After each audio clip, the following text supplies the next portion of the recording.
datang di program spesial Yogyakarta Peduli Suara untuk HIV. Hari ini kita akan membahas topik yang sangat penting namun masih sering disalahpahami, yaitu HIV. Bersama saya, Aprilia Anjani Putri, kita akan membuka mata dan hati kita mengenai realita HIV di Yogyakarta. Bersama saya sudah hadir teman-teman presenter hebat yang akan membahas dari berbagai sisi. Dan tentunya ada satu tamu spesial Duta HIV dan AIDS 2023. Tapi sebelum itu, mari kita mulai dulu dari fakta-fakta.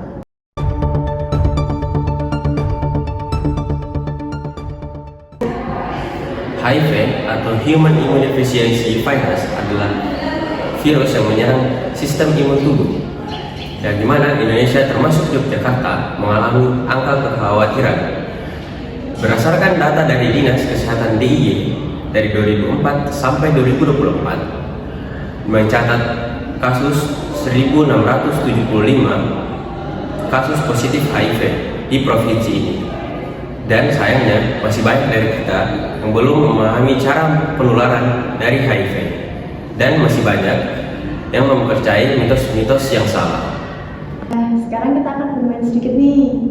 Saya akan memberikan beberapa pernyataan, teman-teman di rumah bisa menjawab mitos atau fakta. Pernyataan yang pertama, HIV bisa menular lewat bersalaman. Yang kedua, orang dengan HIV bisa hidup sehat kembali dengan pengobatan rutin. Nah, kuncinya adalah edukasi dengan benar. HIV bisa menular melalui darah, cairan tubuh saat berhubungan seksual, dan penggunaan jarum suntik secara bersama, bukan dari sentuhan, air, ataupun udara.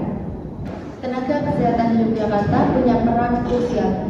Mereka tidak hanya memberikan pengobatan antiretroviral, tetapi juga mengedukasi dan konseling. Masyarakat juga bisa terlibat dengan cara tidak melakukan diskriminasi terhadap orang yang terkena HIV atau AIDS dan ikut menyebarkan informasi yang benar. Sebagai generasi muda, kita tidak boleh diam. Kita bisa berkontribusi lewat media sosial, komunitas, atau menjadi relawan. Salah satu inspirasi terbesar kita adalah Duta HIV yang akan berbagi kisahnya.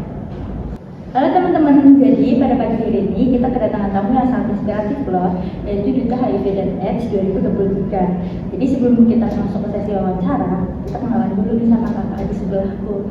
By the way, boleh tahu namanya siapa? Boleh. Apa? Nama saya Ahmad Zakir Sandani. Jadi kenal kakak ini namanya Kak Akmal ya guys. Nah, perkenan gak nih kak buat aku wawancarain? Perkenan kok. Perkenan ya? Ikhlas ya? Ikhlas.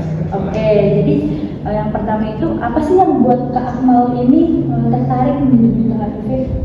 Dulu ikut itu karena melihat langsung para penderita HIV itu mendapatkan stigma buruk, dan juga mereka itu kebanyakan punya kondisi finansial yang kurang memadai. Jadi saya ingin ikut langsung terlibat dalam menyalurkan bantuan-bantuan dari orang-orang, dan juga ingin menghilangkan stigma yang ada dalam masyarakat terhadap penderita HIV tersebut. Oh, jadi itu tujuannya biar kayak tidak dijudge sama orang-orang gitu ya? Ya, benar. Untuk pertanyaan selanjutnya, menurut kakak itu apa sih kesalahpahaman terbesar masyarakat tentang HIV itu?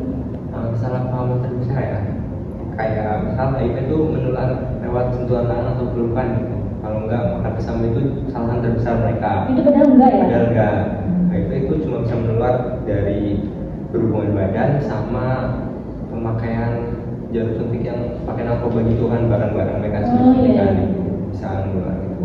Nah jadi gini ya guys, sentuhan itu enggak ya berarti? Enggak. Oke, untuk pertanyaan selanjutnya itu adalah apakah hidup dengan HIV itu berarti tidak bisa hidup dengan normal? Itu pernyataan yang salah sih. Salah ya? Banyak juga penderita HIV yang masih hidup normal karena mereka itu melakukan pengobatan secara rutin. Mereka mengambil obat di puskesmas dan rumah sakit yang tersebar di Indonesia itu banyak. Berarti mereka juga melakukan rehabilitasi ya Kak? Bukan rehabilitasi sih, mereka dikasih obat aja, jadi Oh nanti iya, obat aja, jadi berhenti gitu ya? iya, jadi penyebaran virusnya itu bisa berhenti kalau mereka rutin mengonsumsi obat tiap hari, tapi itu harus seumur hidup biar virusnya nggak menyebar lagi lebih parah. Berarti ada kemungkinan untuk sembuh berarti ya? Sampai saat ini belum sih, belum ada pemindahan. Cuman penyebaran virusnya aja yang berhenti, nggak menyebar lagi. Jadi mereka bisa hidup normal juga kayak orang-orang. Oke baik, jadi ini pertanyaan terakhir ya Kak. Apa sih pesan Kak Akmal ini untuk anak-anak muda zaman sekarang? Kan kita tahu sendiri ya pergaulan zaman sekarang itu gimana. Ya mungkin anak-anak sekarang itu bisa menghindari pergaulan bebas ya. Kita harus mengontrol juga dengan siapa kita melakukan hubungan badan dan siapa kita bermain. Kita pilih-pilih lah, jangan salah-salah ikut teman atau karena teman ini kita jadi ini, kita nggak usah jangan gitu. Ini ya Kak. Ya. Jadi itu adalah pesan dari Kak Akmal sebagai Duta HIV dan AIDS 2023. Jadi intinya itu kita sebagai anak muda itu harus benar-benar pilih pergaulan itu yang baik, jangan ikut-ikut temannya. Kalau temannya main-main yang bebas di sana, kita tuh nggak boleh ikut-ikut ya teman-teman. Kita harus punya pendirian tersendiri untuk kehidupan kita yang lebih baik. Nah, jadi terima kasih banyak ya Kak Akmal yang sudah berkenan hadir pada hari ini untuk diwawancarai. Saya juga merasa sangat tersanjung ya karena dipanggil oleh Mbak Naila di sini. Oh ya, sebelumnya aku Naila tadi belum kenalan ya teman-teman. Jadi aku sama Kak Akmal ini sebelumnya dulu satu SMA ya Kak. Ya, betul. Nah, sekarang kita ketemu lagi di sini buat mewawancarai satu sama lain. Jadi mungkin sekian wawancara dari saya kepada Kak Akmal. Ada yang bermanfaat. Assalamualaikum warahmatullahi wabarakatuh. Halo, saya Akmal. Pesan saya untuk anak muda sekarang adalah jadilah generasi yang cerdas dan positif, jauhi pergaulan bebas dan jauhi seks bebas serta narkoba, terutama narkoba suntik. Karena narkoba suntik dapat menyebarkan HIV lewat suntik itu, dan kita sebagai anak muda itu kita harus membangun bangsa dan negara. Jadilah pemuda yang positif, berguna bagi bangsa dan negara. Terima kasih Kak Akmal Zaki Rizwandani yang sudah berkenan berbagai cerita, pengalaman dan ilmu yang bermanfaat bagi kami semua. Dan terima kasih untuk kalian semua yang sudah menonton. Yuk kita sama-sama hentikan stigma dan mulai jadi bagian dari solusi. Sampai jumpa di episode selanjutnya. Jaga diri, jaga sesama, dan mari peduli. Salam sehat dari kami semua di Yogyakarta Peduli, suara untuk HIV.